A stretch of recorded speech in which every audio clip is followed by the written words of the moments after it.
Literally known him since they were not that good of a band, and now they're really good. They're called Set It Off. We're here with Cody. What's up, buddy? My man Gunz, how you doing, man? Dude, I'm doing great. Remember those days? Literally. Yeah, dude, I do remember those days. I used to play guitar and sing, and now I just sing. Right, and dude, it was you're talking like 6 years plus ago. Like it was a while ago, man. Dude, no, it's been a minute. We're actually, we're 2008, July 25th was our first show. We're approaching our anniversary. Wow. Insane. Unbelievable. And one of the first interviews or in-studio things you did was up here on the Gunz Show. And ever since then, man, it's been a ride and a half. And it's cool. So shout out to the original fans and also the new fans. And hopefully they appreciate the fact that, Set It Off has been fucking grinding. This wasn't an overnight success, man. You guys have been fucking pushing for it.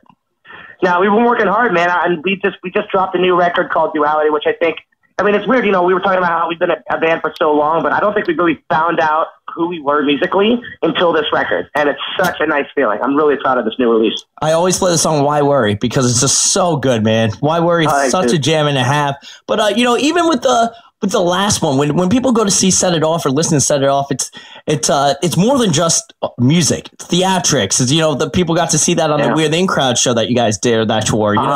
That's what people can kind of expect. Something to separate Set It Off from other people, right? Exactly. I mean, when this came down to even naming the band Set It Off, we knew going into this that, our entertainment aspect was going to be really important to us because what mattered the most when we would go watch bands is how energetic they were and how passionate they were. And I kid you not, man, there would be nights where we would we rehearsed from the most ridiculous hours. You were 18 years old. It was we'd rehearse from 11 p.m. to 5 in the morning. And some nights we'd get together and go to an abandoned Little League park with a boombox and our instruments unplugged and practice what we were going to do on stage. Wow. I'm not even kidding. A lot of jump flips, a lot of kick flips, just figuring out what the hell to do, right? Wow. Yeah, we had to do it at night so no one would see how dumb we look. Well, dude, since then, things have been going great from the Warped Tour stints to you headlining right now the Glamour Kills tour, dude. Ballin'. Yeah, dude. Honestly, 2008, that's all I wore, man. I love Glamour Kills. I never once thought when I would put on those t-shirts that we'd set it up with be headlining the Glamour Kills tour someday.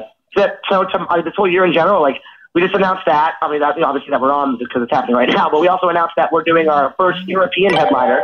Nice. Duality's taken off over there as well. So we're going out there to do a headliner in Europe, and then after that we're co-headlining in Japan, and then we come back for Warped Tour this year. Unbelievable. Warped Tour is going to be fun. Here's the thing with Warped Tour this year. It's the fact that there's a lot of good... if you're coming for one band and you like music, you should appreciate a lot of the bands because there's a lot of good, definitely not mediocre, but mid-range that are going to be huge bands in within a year or so. You know what I mean? There's a lot of great bands from Neck Deep to Transit, all sorts of cool fucking bands that people can go and see, and such as yourselves as well, although you guys have kind of increased a little bit, but it's going to be fucking fun, man.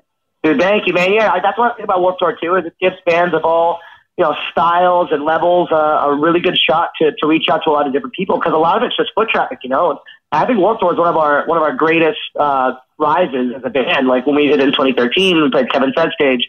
Just people walking by, and that's your chance to get people who've never heard of you before and hopefully capture them in that 30-second walk and hopefully make them stop in their shoes and come over and check you out. And that was really beneficial to us, and it's going to be really beneficial to a lot of other bands. So if you're going there, if you're listening to this, you're going to Warped Tour, don't just check out the bands you already know that you know.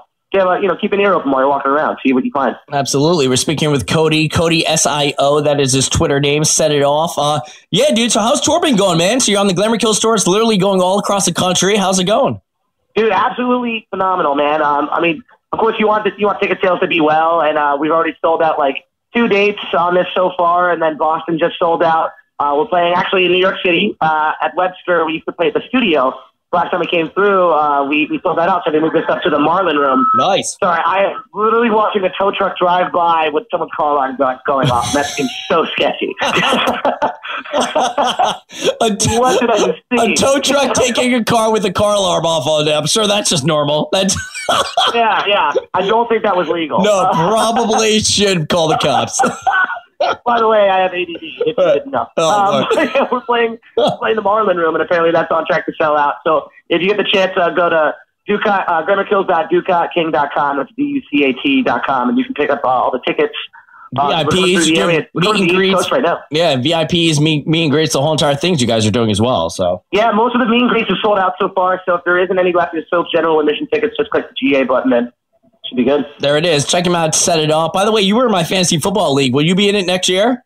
Oh, you know it, man. That was so fun. You were so excited. I was just pissed that the shit talking was not up to the level. First of all, no, it was so tame. Yeah, Brian Dales was sucked at it. Alex De Leon didn't shit talk at all. Like, I don't know, man. And I'm so upset. Like, Hoodie Allen was part of it, but then Hoodie was like killing it, so he wasn't around. Ryan Dawson from Ultra Low. I was so pissed, man.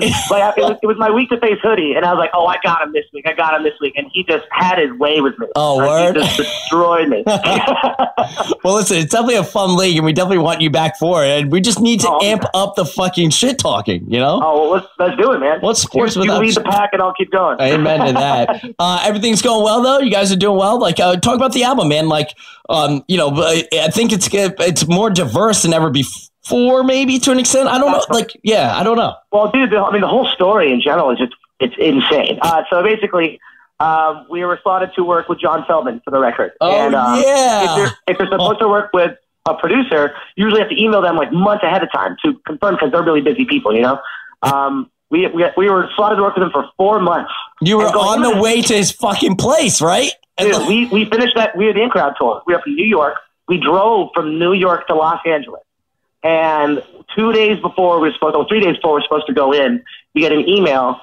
He had like something personal that he had to deal with. It's totally out of his control, but the unfortunate situation was he had to back out of the record. We're 3 days before going in, and that means that usually we'd have to delay everything. Wow. And so I reached out to a good friend, Brandon Paddock, who